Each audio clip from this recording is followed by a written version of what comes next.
Olha o que a criança faz a gente fazer quando pega um peixe. Achamos essa vasilha aqui. Aqui, ó. Aí faz a gente guardar o peixe aqui dentro.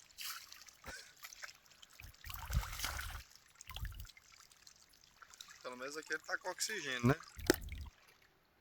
Tô deixando ele aqui debaixo da água. E aqui de boa. E no finalzinho solta ele.